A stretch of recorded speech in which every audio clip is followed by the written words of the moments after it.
இன்னொருத்தர் கேட்குறாராம். ஒருத்தர் கேட்குறாரு, இந்த வருடம் பெரிய பையனுக்கு, அடுத்த வருடம் சின்ன பையனுக்கு, அதற்கடுத்த வருடம் மனைவிக்கு என்று சொல்லி குர்பானி கொடுக்கலாமா?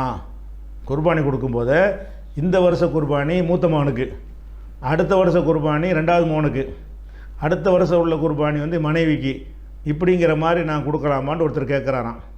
குர்பானியை விலையும் கொள்ள வேண்டும். குடும்பத்துக்கு தான் ஒன்று. இவர் கொடுத்தாலே இவருடைய மகனுக்கு தான் கொடுக்குறாரு, இளைய மகனுக்கு தான் சேர்த்து கொடுக்குறாரு, மனைவிக்காக தான் கொடுக்குறாரு. அப்போ அந்த குடும்பத்திற்கு ஒன்று போதுமானது. எவ்வளோ நாள் நறுக்கலாம்னு இருந்தாலும் ஒரு குடும்பத்திற்கு ஒன்று போதுமானது அப்படின்னு இருக்கும் பொழுது இவர் ஏன் பெரிய பையனுக்கு சின்ன பையனுக்கு ஒன்று ஒன்று கொடுக்குறாரு? இவர் கொடுக்குறதுல அடங்கிருமா? அது இவர் மீதில் ஒரு கடமையை நிறைவேற்றுறாருன்னு சொன்னால் இவருக்கு இவருடைய பசங்களுக்கெல்லாம் சேர்த்து அந்த குர்பான் நிறைவேறும்.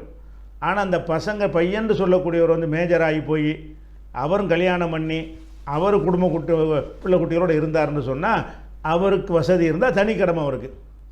அவர் சின்ன பிள்ளைகள் அவருடைய கண்காணிப்பில் உள்ள பிள்ளைகளாக இருந்தால் அந்த ஒரு குடும்பமாகிடுவாங்க. அவர் பெரிய பிள்ளைகள் கல்யாணம் பண்ணி கொடுத்து அவர் மனைவி மக்களோடு இருக்காருன்னு வைங்க, அப்போ அவர் வேறு குடும்பம் தான். அந்த குடும்பத்துக்குரியது அவர் தான் செய்யணும். நீங்கள் உங்களுக்குள்ளது எப்பவும் செஞ்சாகணும். உங்கள்கிட்ட வசதி இருக்கும் என்று சொன்னால் உங்கள் குர்பான் நான் எப்போ கொடுப்பீங்க? இப்படி கேட்டீர்கள்னு சொன்னால் உங்களுடைய குர்பான் எப்போ கொடுப்பீங்க?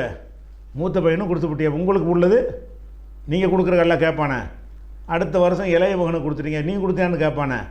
அதுக்கு அடுத்த வருஷம் மனைவி கொடுத்துட்டேன்னு கேட்பானே. அப்படிலாம் நீ ஏற்று பண்ண தேவையில்லை. நீங்கள் கொடுக்குறத எல்லாருக்கும் தான் சேர்த்து மொத்தமாக உங்கள் குடும்பத்திற்கு. குடும்பம் என்றால் யாரெல்லாம் நீங்கள் பராமரித்துக்கிட்டு இருக்கிறீங்களோ அவங்களாம் உங்கள் குடும்பம்.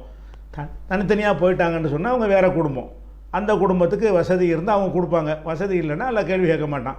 நீங்களும் கொடுங்க, மகனும் கொடுக்கட்டும். மகன் வசதியாக இருந்தார்னு சொன்னால், குடும்பம் தனி குடும்பமாக இருந்தாருன்னா நீங்கள் உங்கள் கடமைக்கு நீங்கள் கொடுங்க, உங்கள் மகன் கடமைக்கு அவர் கொடுப்பார். இப்படி தான் எடுத்துக்கணுமே தவிர ஒவ்வொரு ஆள் குடும்பத்தில் ஒவ்வொரு வருஷத்துக்கு ஒரு ஆளுன்னு கொடுக்கக்கூடாது. ஒரு குடும்பத்துக்கு ஒரு கடமை ஒன்று கொடுக்குறது கடமை. அது அந்த குடும்ப தலைவர் கொடுப்பார். அவ்வளோதான்.